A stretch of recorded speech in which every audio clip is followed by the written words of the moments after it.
I want to share with you the five absolute worst businesses to go after for your MSP. People that aren't going to have the budget, they're going to stink being customers, and I want you to avoid them at all costs for the most part. Now, in the video, towards the end, I'm going to get into how you can make some of them work, but truthfully, if you're starting an MSP, even if you're an established MSP, you should avoid every single one of these at all costs. I promise you it's not going to work out well for you. How are you doing? My name is Harrison Barron from growth-generators.com. We help MSPs grow. We provide sales training so you can close more deals, marketing training to bring more leads inbound, and we help you with operations and running your MSP business. Before we get into today's video, I do want to invite you to check out our website, growth-generators.com. And if you head over to growth-generators.com, you're going to see everything from our programs, our MSP Heroes membership, which is ideal for all MSPs looking to grow, but truly our resources. We've been adding resources kind of in secret. I might mention it here and there, but we just came out with a free objection handling worksheet. I will also leave a link down below. But truthfully, if you're struggling, you're getting through the sale, and you just keep fumbling, or they put up an objection and you just can't get through it, it's going to be great. It's a huge, huge, huge worksheet. It's got tons of information for you to basically take, memorize, and use in the field to help you close more deals. So let's talk about the five absolute worst industries out there. Now, I do want to preface, there are opportunities for you to make money on all of these, but you definitely have to get creative.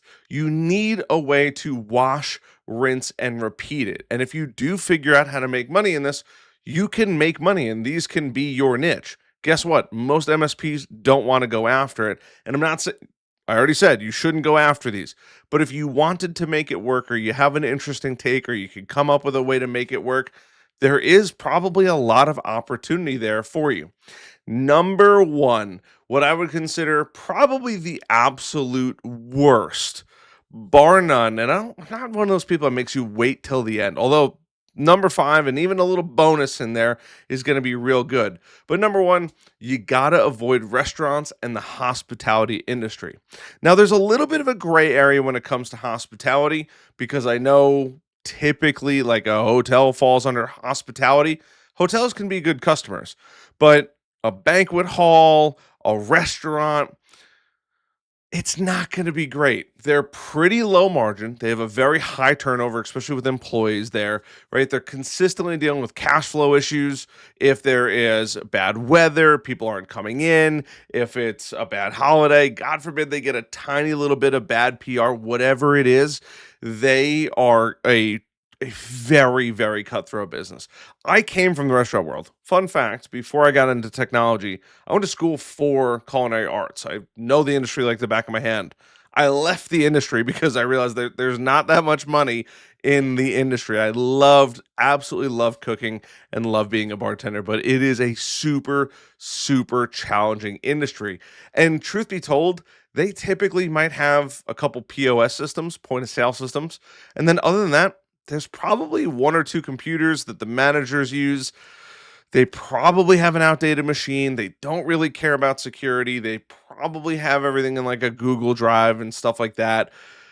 And even if somebody steals it, they're not that worried, right? As long as they can process credit cards, and some POS systems process it all through their stuff, and they're convinced that it's PCI compliant. So just you're better off not getting involved. It is an okay customer if you're really struggling to do break fix type work, but it's just not worth it for MSPs. Now, number two, retail. Retail is super, super tough. It's another super small budget business. There is also high churn. Businesses open and close all the time. They just don't have that longevity, right? It could be a fad, it could be something of that nature, it could be something that's super hot for, even a long period of time, and then it falls off. But depending on what it is and depending on how it changes, it could be pretty rough. And their IT needs are almost more basic than the restaurants because the restaurant has to update the POS system. Sometimes in the POS system for retail, they could just update it right there. But once again, it's a super, super basic setup. In most cases, they don't particularly care. And if they get hacked, it's not that big of a deal for them. I know, it sounds absolutely crazy. And in many cases too, they have backups. You can just run credit card bills or credit cards off of a phone. Usually there's like a little square tap to pay or something of that nature that they could absolutely go to a backup situation on. And also, cash is another option for them as well. But truthfully, retail's tough. It is really, really tough. Now, where if you wanted to make a little bit of money, you could sell cameras if you wanted to sell cameras, right, for the building. That would be probably as much money as you're gonna make.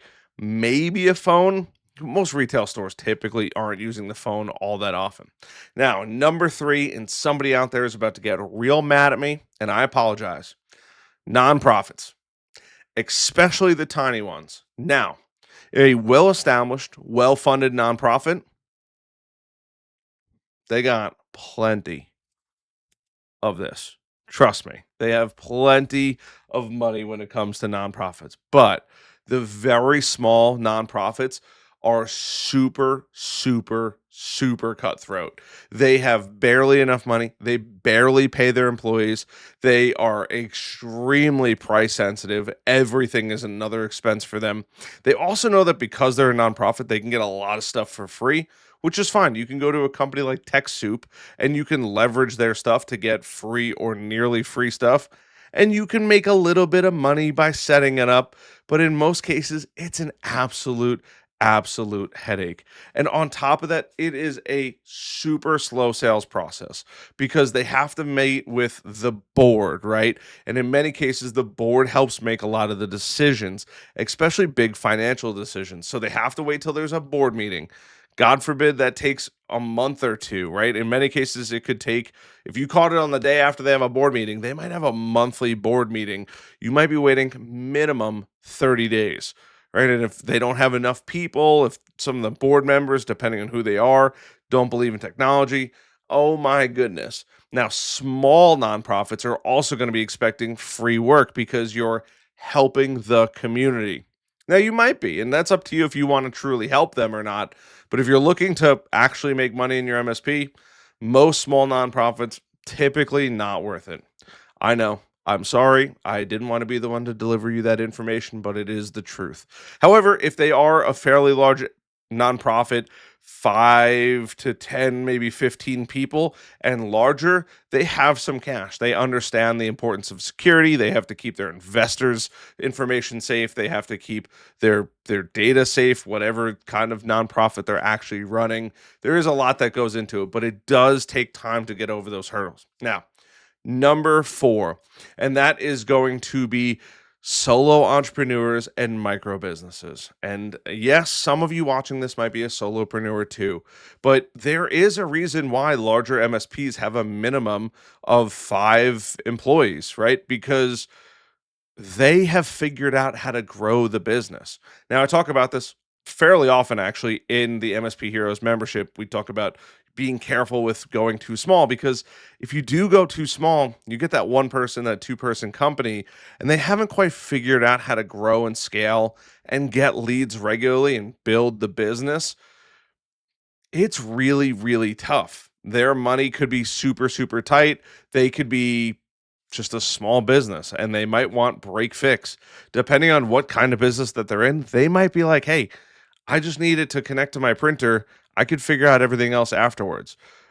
Think about it. You might be watching this and you might be an entrepreneur. You figured out a lot of stuff yourself. That's them too. They're figuring out a lot of stuff themselves. And God forbid you don't answer. You don't want them to go be a bull in a china shop and ruin whatever you ended up setting up. Now, you can take on some solopreneurs and small businesses slash almost micro business like that less than 5 people area. However, just be prepared, right? It is important to look at them, see the type of customer. Is it somebody that you want to work with? If it is, then hey, maybe they are a customer for you. But if it's not, and you're like, am on the fence. It's probably not worth the money that they're willing to pay you. I can almost guarantee it.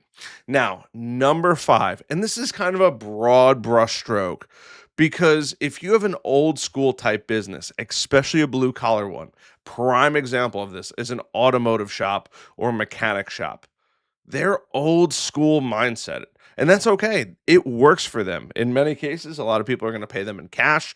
If their credit card processing machine goes down, they'll write down the person's credit card and bill them later.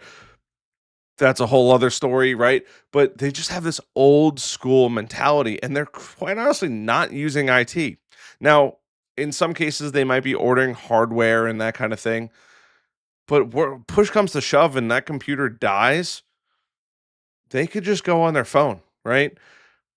It just is what it is. And in many cases, they have what's called a house account. If you don't know what a house account is, it's basically an agreement with another company, whether that's Advanced Auto or something else, where they could just put it on their account basically, and they pay that bill at the end of the month. So if something's happening right then and there, it's probably not going to be that big of a deal. They could resolve it. Most things are going to be Chrome based anyway, and they're just using their computers on Chrome. I know that still leaves them vulnerable, but they don't particularly care about that. It's just the old school mindset.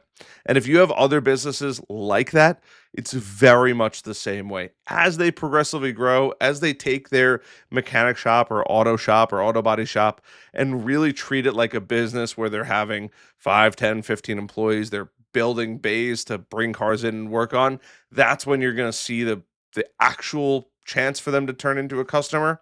But other than that, they're going to be super, super challenging as far as customers go.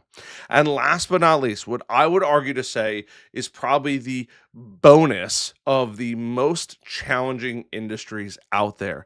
Truthfully, in my experience, talking, working with them, is construction companies. I said it. I said what I said. Now, this doesn't mean all construction companies. It has to be a smaller construction company. A When they're small, they are very field heavy. They're out there, they're swinging hammers, they're doing the work, right? I used to partner up or be next to a guy that owned a construction company. It was just him on his computer, and he used his computer. He didn't go on anything other than Google Chrome and QuickBooks Online for the most part. He didn't even have QuickBooks Online for the longest time. He was running a desktop version of QuickBooks. It's kinda crazy, but he would be out all day. He might be out working on somebody's home for weeks at a time and then come back to his computer, and he's leaving it off, right? He's got a little printer, he prints things out. That's really it. He has no interest in security. He's like, "If this thing dies, I'll just go get another computer. It is what it is. What are they gonna steal? Plans for a home, right? So it's really, really tough. Now, as a construction company grows, they can be really, really good customers, especially as they have foremen, they have people going out, they need wireless setups, all of that. And by the way, if you're enjoying this video, please hit that like button, subscribe button, and that notification bell.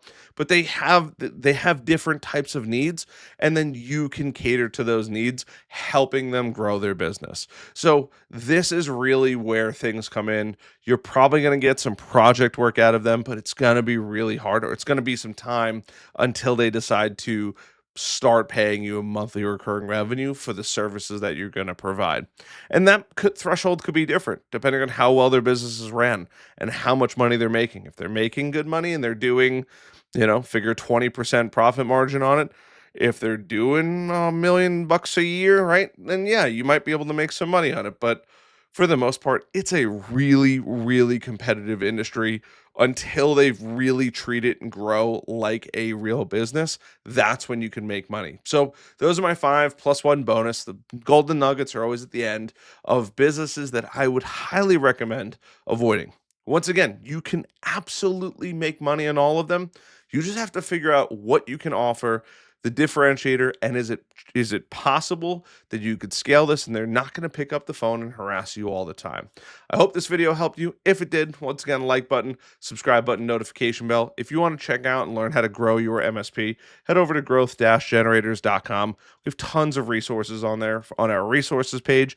And if you want to learn more about our programs, check out our programs, MSP Heroes and MSP Launchpad.